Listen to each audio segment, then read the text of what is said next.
Exercise 1.6, question number 3. Find the area of square of side.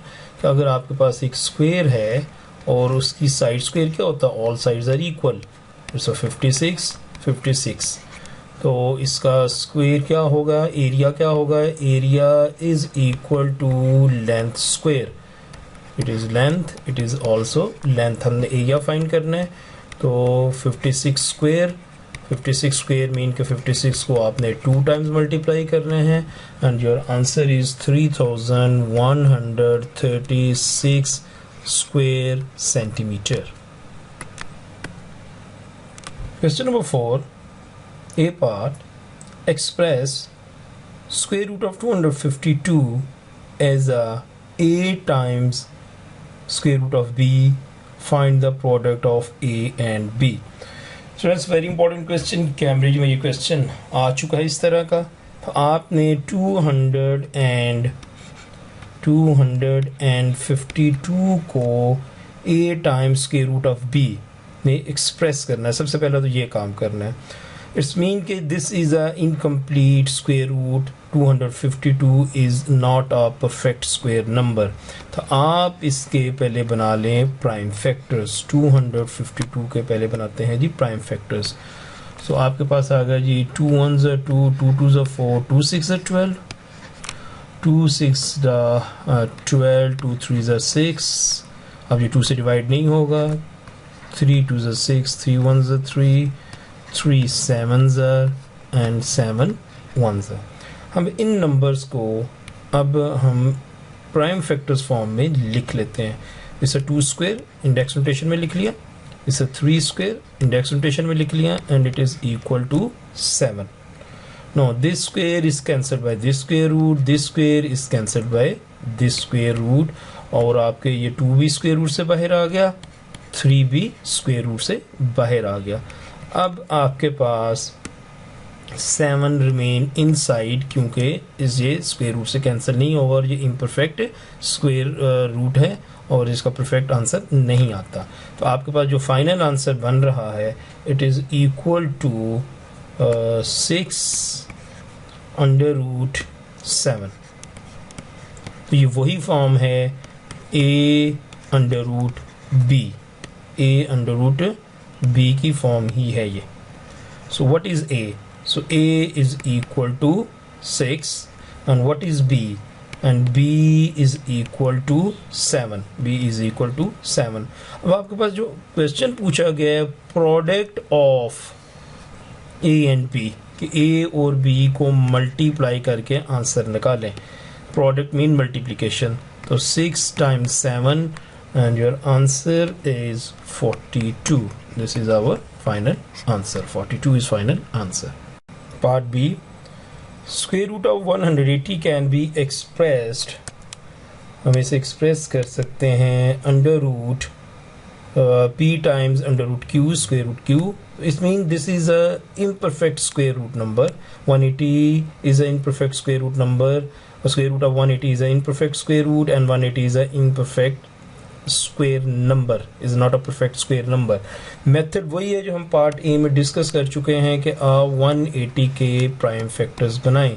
180 के prime factors बनाते हैं तो 290s are 180, 245s are 90 और अब आपके पास नंबर आ गया 45, 3 15s are, 3 5s are and 5 1. सो 180 को हम इसके प्राइम फैक्टर्स में लिखते हैं इंडेक्स नोटेशन में. It is square, 2 square, 3 square and 5 इसकी power 1. So these squares are cancelled by square root और आपके पास 2 बाहर आ गया, 3 स्क्वायर रूट से बाहर आ गया और 5 स्क्वायर रूट में ही रहा. So it is a 6 times under root 5 जो कि इक्वल है p times under root q. तो आपने p प्लस q करना है जी. p की वैल्यू क्या है, इट्स 6 और q की वैल्यू क्या है, it's 5. So p plus q is equal to 6 + 5 and 11 is your final answer. C part. Square root of 540 can be expressed P times under root Q. So हम वही method जैसे कि part B और ए पिछले part में हम लोग use कर चुके हैं कि हम 540 के प्राइम फैक्टर्स बनाते हैं. 540 के प्राइम फैक्टर्स तो आप 2 से डिवाइड करें. सो 2 2 ज़ा 4 70. सो फिर 2 से आपका डिवाइड हो जाता है. सो 1 3 5. अब आप का ये 2 से डिवाइड नहीं होगा, ऑड नंबर है. अब ये 3 से डिवाइड होगा. अब 3 से डिवाइड करेंगे तो 3 4 ज़ा 12, 3 5 ज़ा 15 एंड 15, 3 5 ज़ा और 5 1 ज़ा. अब आप 540 को प्राइम फैक्टर्स फॉर्म में इंडेक्स नोटेशन में लिख सकते हैं. जैसे 2 स्क्वायर आपने स्क्वायर फॉर्म में लिखना है क्योंकि आपके पास स्क्वायर रूट है, इस वजह से आप स्क्वायर फॉर्म में लिखेंगे. 3 स्क्वायर एंड इट इज 3 और इट इज 5. ये स्क्वायर स्क्वायर रूट से कैंसिल हुआ, ये स्क्वायर रूट से कैंसिल हो गया, तो ये 2 बाहर आ गया, ये 3 भी बाहर आ गया और ये दोनों इनकम्प्लीट स्क्वायर रूट हैं. तो 3 इंटू 5 15, 6 टाइम अंडर 15. तो ये आपके पास p अंडर रूट q की फॉर्म में आ गया. Find fill the blank by giving any of the giving symbol in the bracket. तो p का आंसर क्या है आपके पास? p इज इक्वल टू 6 और q का आंसर क्या है? q is equal to 15. Which number?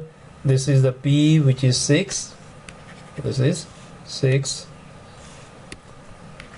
and q is equal to 15. Which number is smaller? 6 is a smaller, so this is your final answer. So 6 is smaller than 15, p is smaller than q. Exercise 1.6 question number 4 part D. आप D part करने लगे जी. What is the length of a side of a square? अगर आपके पास एक square है जिसकी तमाम sides equal होती हैं, whose area is this? अगर उसका एरिया गिवन हो 2304 सेंटीमीटर स्क्वायर, तो बताएं कि इसकी लेंथ क्या होगी. सो एरिया किसकी इक्वल होता है? स्क्वायर का एरिया एल स्क्वायर के इक्वल होता है. We can write L square is equal to 2304. Now we need to remove this square. We'll take square root on both sides.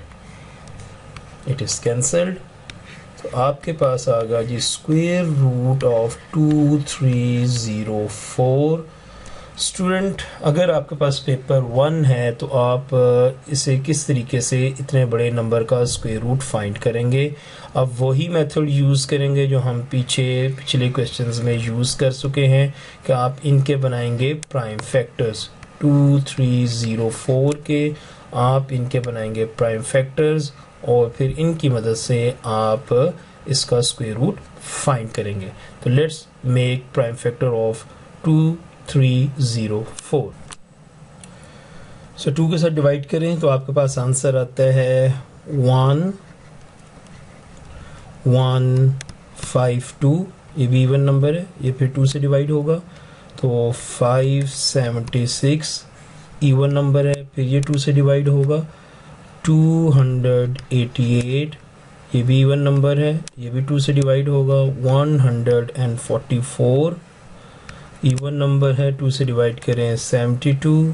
ये भी इवन नंबर है, 2 से डिवाइड करें 36 इवन नंबर है. ये आपके पास 18 और इवन नंबर है 9 एंड 3 1s 3. तो अब आपके पास ये नंबर आ गए. अब हम इनके स्क्वेयर्स बना लेते हैं. कैसे कि 2 square 2 square 2 square 2 square 3 square. तो आपके पास आ गया 2 square 2 square 2 square 2 square 1 2 3 4 1 2 3 4 and 3 square. तो ये तमाम स्क्वायर अपने स्क्वायर रूट से कैंसिल हो जाएंगे।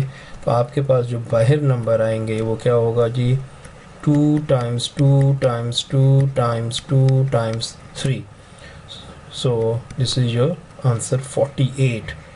So length of this square is 48.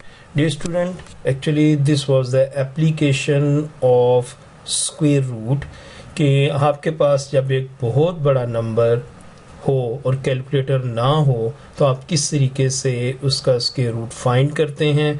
Simplest method हम पिछले क्वेश्चन में भी डिस्कस कर चुके हैं। आप उनके प्राइम फैक्टर्स बनाएं। जब प्राइम फैक्टर्स बनाएंगे तो आप उनको स्क्वायर फॉर्म में लिखें। जो नंबर स्क्वायर फॉर्म में लिखे जाएंगे वो स्क्वायर रूट से बाहर आ जाएंगे, जो स्क्वायर फॉर्म में नहीं लिखे जाएंगे वो स्क्वायर फॉर्म के स्क्वायर रूट के अंदर ही रहेंगे। सो 48 is square of 48 is equal to 2304.